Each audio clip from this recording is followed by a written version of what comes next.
भटक गई। बोलते हैं कि गाय हमारी माता है पर माँ की रक्षा करना इन्हें नहीं आता है। अरे अभी तो शुरुआत है, ये तो ट्रेलर है, पिक्चर बाकी है।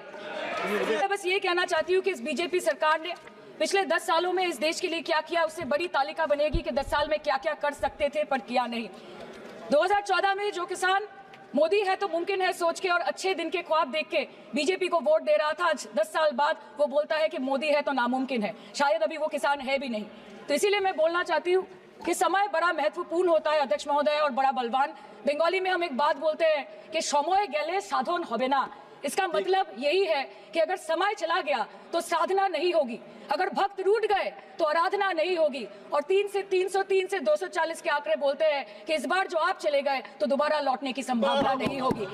अरे उधर वाले बता इसमें बुरा क्या है, हवा के 4 झोंके अगर इधर से भी गुजर जाए तो। सर मैं धन्यवाद देना चाहती हूँ जादवपुर लोकसभा क्षेत्र के लोगों का, जिन्होंने मुझे भारी बहुमत से यहाँ पे जिता के भेजा और ये पैगाम दिया कि पश्चिम बंगाल में नफरत की रणनीति और धोखेबाजी की राजनीति नहीं चलेगी।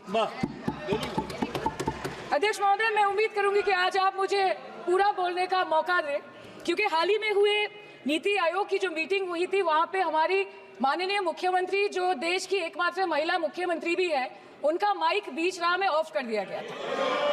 वो बंगाल के अरे अभी तो शुरुआत है, ये तो ट्रेलर है, पिक्चर बाकी है।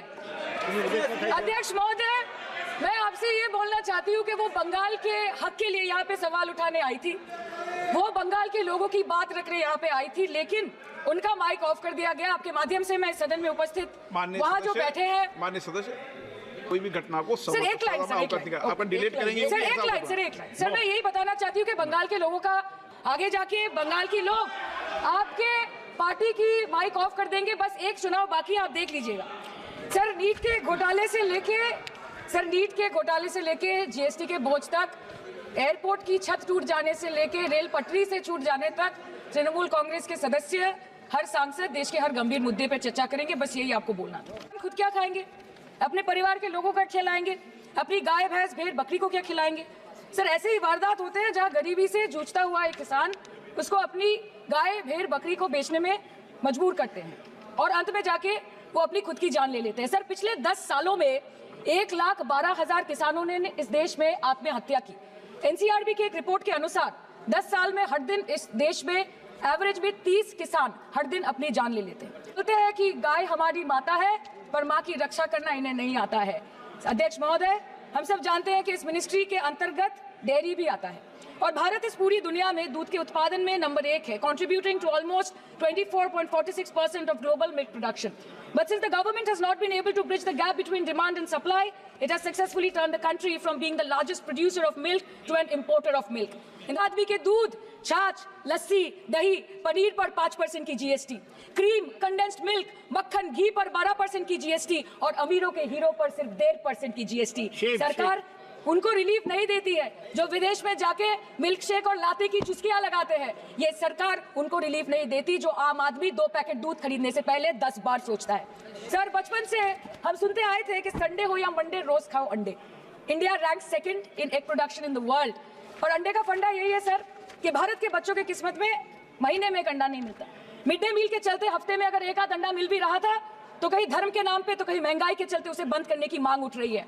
Sir more than 50% children under the age of 5 suffer from chronic malnutrition in the country and roughly 17% children are underweight and yet most BJP ruled states do not serve eggs in mid-day meal scheme. This is the example of Poshan Kal in India. Sir इस देश के लोगों का यही है किस्सा कि जिसको जिताया वो राजा की तरह जाएगा और जिन्होंने जिताया वो फकीर की तरह। सर ये बहुत गौरक्षा की भी बातें करते हैं। देश के लोगों को ये पता होना चाहिए that there is a fodder crisis in India and the union minister has himself stated in a written reply in Rajya Sabha that yes, the country is deficit in fodder. So it means that cows are dying without food in government owned goshalas, especially the BJP ruled state. 74,000 cattle had died at Panjrapols in Sundarnagar and Banaskantha district of Gujarat in the last 3 years. 200 cows were found dead in Madhya Pradesh's Shivpuri district. 173 cows allegedly died in a week in Chhattisgarh and 74,016 cows had died in Hingonia Gaushala in Jaipur during the previous BJP government in Rajasthan. तो sir पहले खाना ही नहीं मिला, fodder crisis, फिर मिल भी जाए तो इतना महंगा कि किसान खरीद ही नहीं पा रहा है, फॉडर इन्फ्लेशन। और सर खाना मिल भी जाए तो पशुओं की बीमारी, उससे मुकाबला करने के लिए इस सरकार ने क्या किया? The Parliamentary Standing Committee on Agriculture, Animal Husbandry and Food Processing presented its report which stated that 32.7 lakh cattle were infected by the viral lumpy skin disease across several states and a whopping 2.4 lakh cattle died within months.